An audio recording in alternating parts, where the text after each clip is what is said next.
le chroniqueur politique, comment il décrypte les récents événements au niveau des démocrates? Bon, l'évolution du fonctionnement des démocrates peut nous amener à anticiper sur ce qui se passe aujourd'hui. C'est un parti qui a été créé et dans des conditions un peu bizarres. Ce parti n'a pas eu l'évolution normale, comme tous les autres partis. On en a entendu de toutes pièces. Des difficultés de fonctionnement, des difficultés au niveau des hommes. Et finalement, à Parakou, on a vu Boni Yaye lui-même revenir, prendre le parti en tant que président de ce parti, alors que jusque-là, c'était Eric Gounoté qui était là. Pressenti. Pressenti, même président virtuellement. Donc, ce que nous vivons aujourd'hui est la suite logique de ce qu'on devrait s'attendre. Nous avons des difficultés au niveau du positionnement.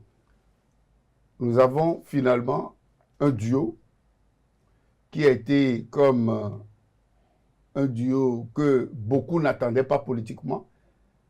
Et finalement, nous avons des difficultés qui se retrouvent déjà au niveau de certains députés qui n'étaient pas tellement dans le schéma du président du parti, parce que le président du parti avait opté pour les préliminaires. Les préliminaires avec plus d'une trentaine de candidatures, des gens qu'on ne connaissait ni d'Adam ni d'Ève dans le fonctionnement du parti, mais qu'on a retrouvés sur la liste des prétendants. Et finalement, nous avons eu 2 candidats, l'avocat du parti et l'un qui est proche du président, Eric Gounoté. Mais c'est cette liste qui crée des problèmes aujourd'hui. Et il faut le dire, il faut le reconnaître. Le député qui est parti, Sodjinou, qui est parti et qui constitue, j'allais dire, celui qui a causé tous les problèmes, on le dit, est-ce que c'est lui seul? Bon, moi, j'aurais appris qu'il y a au moins 5 députés qui seraient pressentis dans le même rôle que lui. Donc, le parti n'a pas eu un bon fonctionnement. Il faut le reconnaître. C'est un parti qui n'a pas eu un bon fonctionnement. Et cela n'étonne personne. On a vu comment le président Boni Yaye a toujours fonctionné lorsqu'il était au pouvoir. Il ne fonctionnait pas avec un parti en tant que tel. On a vu comment la FCBE était partie du parti. On a vu que c'était les ténors du parti qui constituent FCBE aujourd'hui.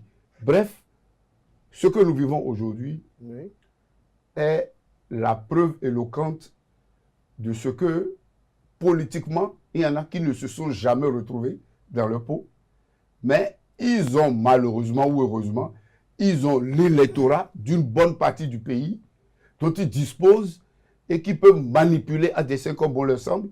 Mais voilà qu'il y a des tests qui sont prévus au niveau de la Sénat. Il y a des limites à adopter et par rapport aux tests et par rapport aux limites, on retrouve les démocrates dans l'engrenage aujourd'hui. Parce que les élections, ce n'est pas seulement à partir du jour du vote.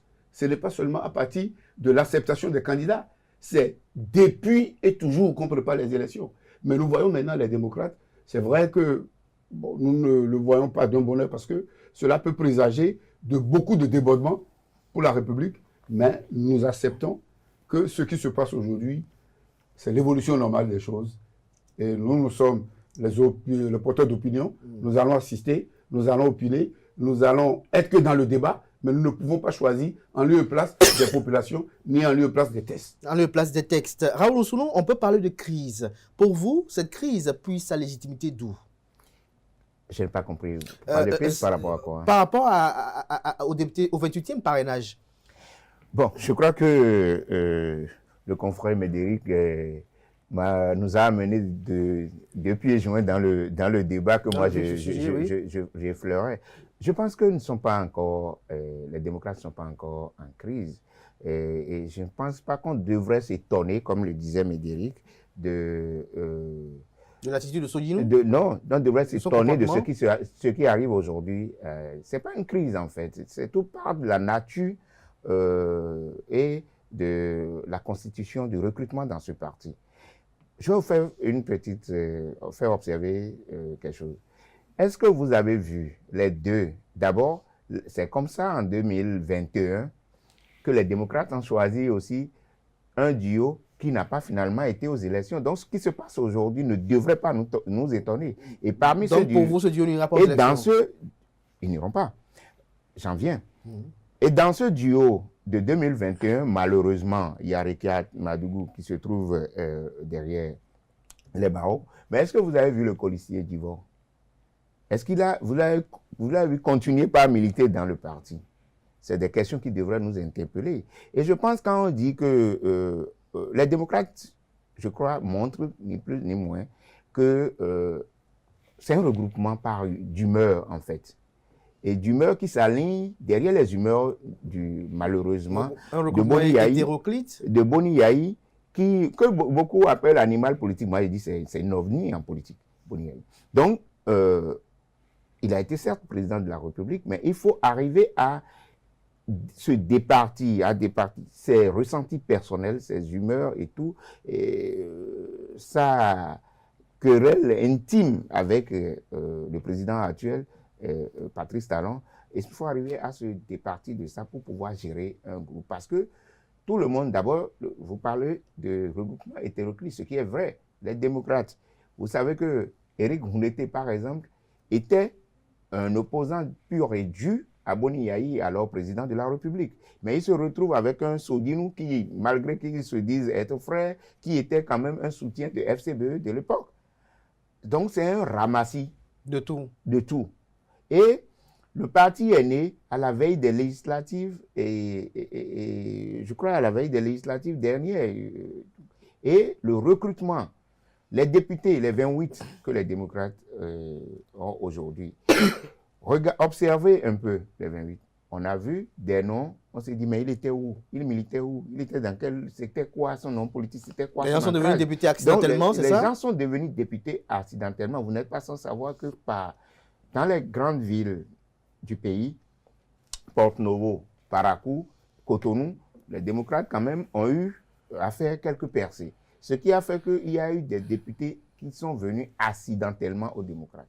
Donc, tout part du recrutement au niveau des démocrates. Donc, moi, je ne pense pas que c'est maintenant que les démocrates sont en crise. Les démocrates sont nés avec une crise, sont nés des humeurs de Boni Yayi, et la nature fait que le parti ne pouvait pas s'éclore, s'émanciper et faire une émulation. Et faire une émulation saine. Sur la même question avec vous, Médéric François Bogo, est-ce que vous pensez aussi que ce parti politique s'est constitué de façon hétéroclite?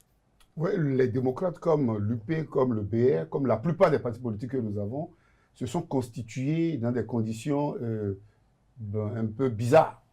Un peu bizarres parce que la plupart des partis ont retrouvé sur leur chemin des gens que tout opposait dans un passé récent, mais qui se sont retrouvés spontanément pour défendre des intérêts. Donc, c'est des clubs électoraux. Des intérêts, pas une idéologie. Non, il n'y a pas d'idéologie en tant que telle. Ce sont des clubs électoraux. Même au niveau des démocrates, il n'y a pas d'idéologie. La preuve qu'il n'y a pas d'idéologie, c'est que quand on me dit UP, quand on me dit BR, regarde comment facilement ils se retrouvent et rejoints par FCBE, facilement ils se retrouvent. On se demande là où se trouve... FCBE de l'opposition.